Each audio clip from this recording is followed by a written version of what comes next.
1975 წლის 1 სივრცეს აპაჩის სიდგრივსის ეროვნული დღის სიღრმეში ერთი ჩვეულებრივი ადამიანი წაწყდა უჩვეულო გზას, რომელმაც სამუდამოდ გააბუნტოვნა ზღვარი ფაქტსა და გამოგონილს შორის. ახალგაზრდა დღის მოშის ტრავის უოლტონის ისტორია, რომელიც უკოლოდ გაუჩინარდა და შემდეგ დაბრუნდა დაუჭირებელი ისტორიით უცხო არსებებთან შეხვედრის შესახებ უკვე 40 წელზე მეტი აუცებს მსოფლიოს. ტრევის უოლტონი 22 წლის იყო, როცა 7 კაციან ტყის მუშათა ჯგუფს შეუერთდა, რომელსაც დაახლოებით 5.17 კვადრატული კილომეტრის ტერიტორიაზე პატარა ხეების გამეჩხერეობა ევალებოდა თურქის სპრინგსის უბანში, აპაჩის სიდგრივსის ეროვნულ დღეში. 1975 წლის 5 ნოემბრის ღამეს 7 კაციანი ჯგუფი ტყის გზაზე გადაადგილდებოდა, როცა შენიშნეს განათებული მფრინავი ობიექტი, რომელიც გზის მარჯვენა მხარეს გაწმენდილი სივრცის თავზე დაახლოებით 6 მეტრის სიმაღლეზე ლივლივებდა ჰაერში. ის ამბობს, თავიდან ვიფიქრე, რომ მთვარე იყო.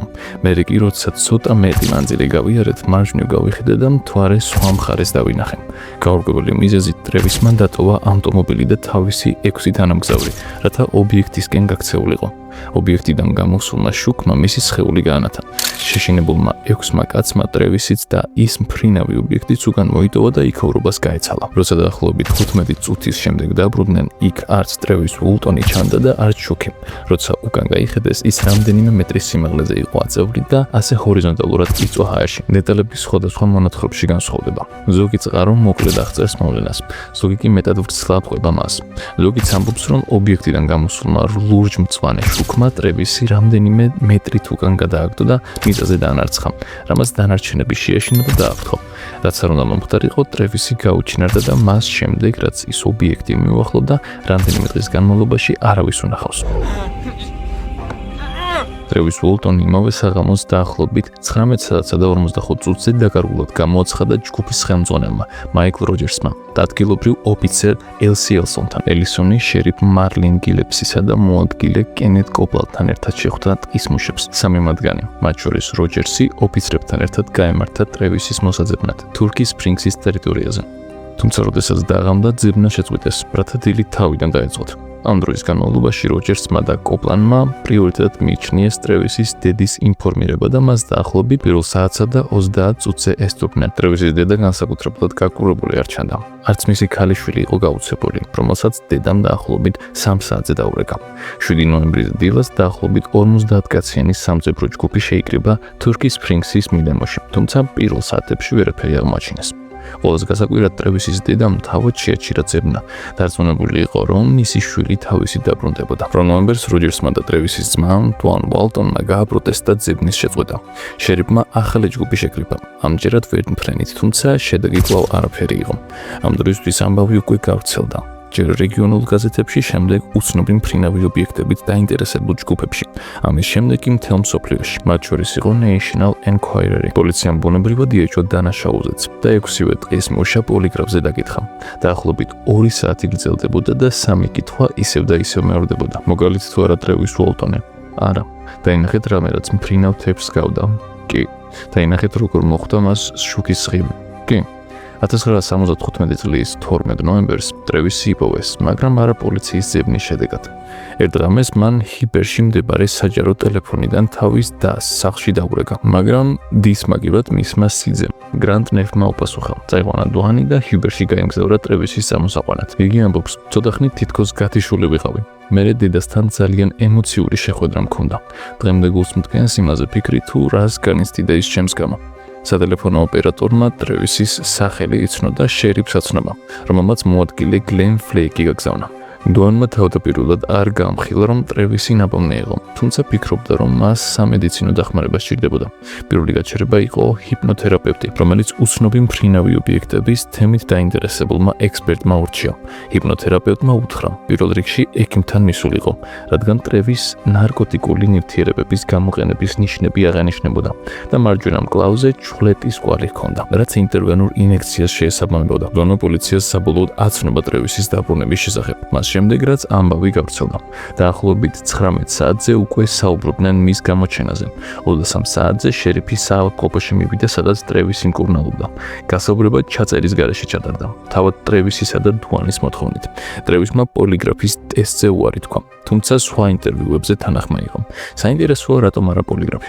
გამოიწერე არხი. ეს საკითხი დიდი კრიტიკის საგანი გახდა.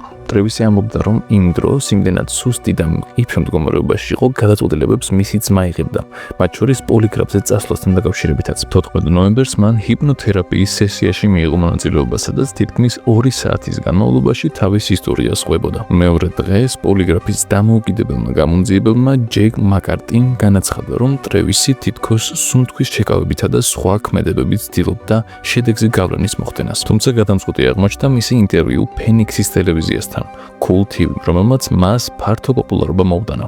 თავად ტრევისი ამბობდა, რომ ამ მოვლენამ სამსახური და ბევრი შესაძლებლობა დააკარგვინა. მის მოთხრობებში დეტალები მწირია. ის იხსენებს, რომ გზის პირას ნათების შემდეგ გონება დაკარგა და თითქოს სამედიცინო გარემოს მსგავს ადგილას გამოიღვიძა, სადაც პატარა არსებები აკვირდებოდნენ. შემდეგ მისი თქმით, ჩაფხუტიანმა ადამიანებმა გადაიყვანეს სხვა ოთახში და ნიღბის დადების შემდეგ კვლავ გონება დაკარგა. ბოლოს გონება გზის პირას მოუვიდა, როცა ფრინავი ობიექტი ცაში უჩინარდებოდა. მიუხედავად ბუნდოვანი დეტალებისა, ისტორია დიდ ინტერესს იწვევდა. National Enquirer-მა მას და სხვა მონაწილეებს $5,000 გადასცა, როგორც წლის საუკეთესო უცნობი მფრინავი ობიექტის შემთხვევა. 1978 წელს ტრევისმა გამოსცა წიგნი The Welton Experience, რომელმაც მოგვიანებით შთააგონა 1993 წლის ფილმი Fire in the Sky.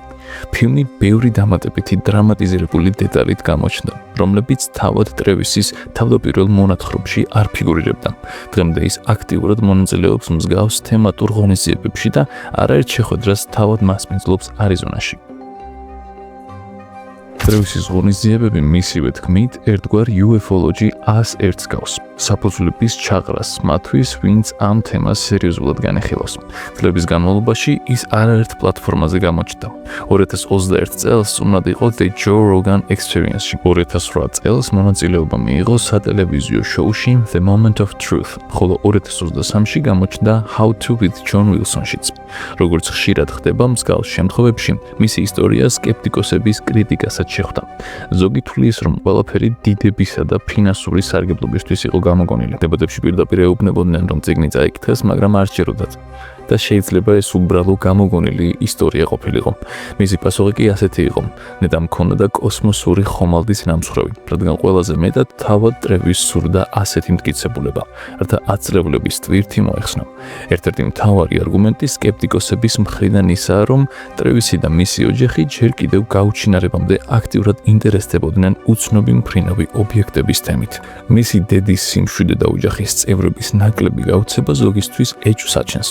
თითქოს ისინი ელოდნენ მის დაბრუნებას. ასეთი ცოდნა მათი აზრით საკმარის ფონს ქმნიდა ისტორიის დასაგეგმად. კიდევ ერთი საინტერესო დამთხოვა არსებობს.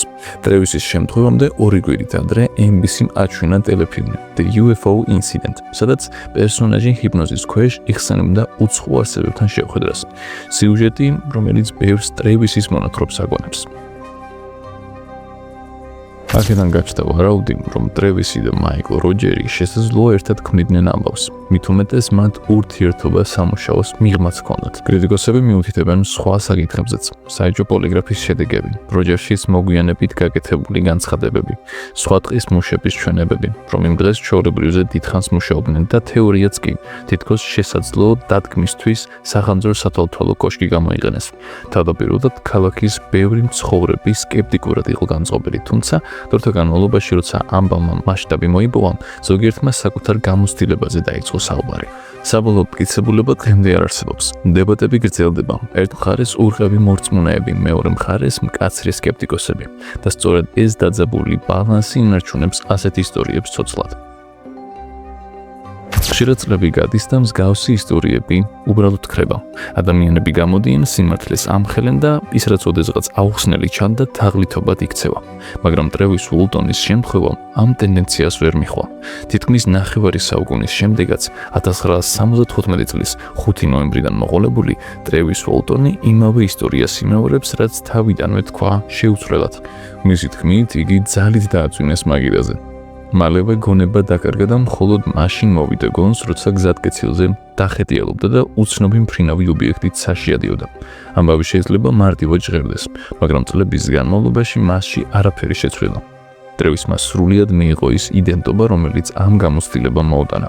ის აქტიურად მონაწილეობს უცნობი მფრინავი ობიექტების თემატურ ღონისძიებებში, ხვდება დაინტერესებულ ადამიანებს და ხშირად ისევ იკრიბება იმ დღის მუშებთან, ვინც იმ ღამეს მასთან ერთად იყო და მოგვიანებით ჰიბერში მისი დაბრუნებას იხილეს. ის ახლაც იმავე რეგიონთან ახლოს ცხოვრობს, სადაც ყველაფერი მოხდა და საკუთარ თავს არასრულ ცნობილ ადამიანად მიიჩნევს.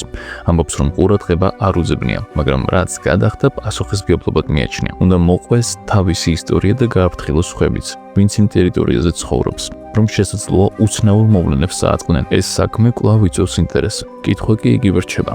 რა მოხდა ამ ახალგაზრდა კაცთან იმ ღამეს? 5 წლეულის განმავლობაში უცვლელი მონათხრობი ნიშნავს ნამდვილ შეხვედრას უცნობ რეალობასთან თუ უბრალოდ კარგად ჩამოყალიბებულ ისტორიას, რომელიც დროთა განმავლობაში დაიხვეწა.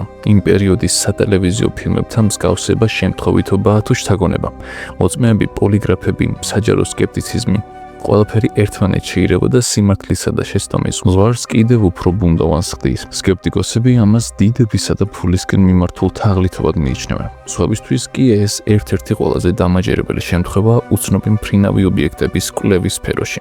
და სწორედ ამიტომ ტრევის სულტანის ისტორია დღემდე ჩრდილივით დაჰყვება ამ თემას. თითქოს გვაიძულებს ისევ და ისევ დავფიქრდეთ სიმართლე სად მთავრდება და ტყუილი სად იწყება.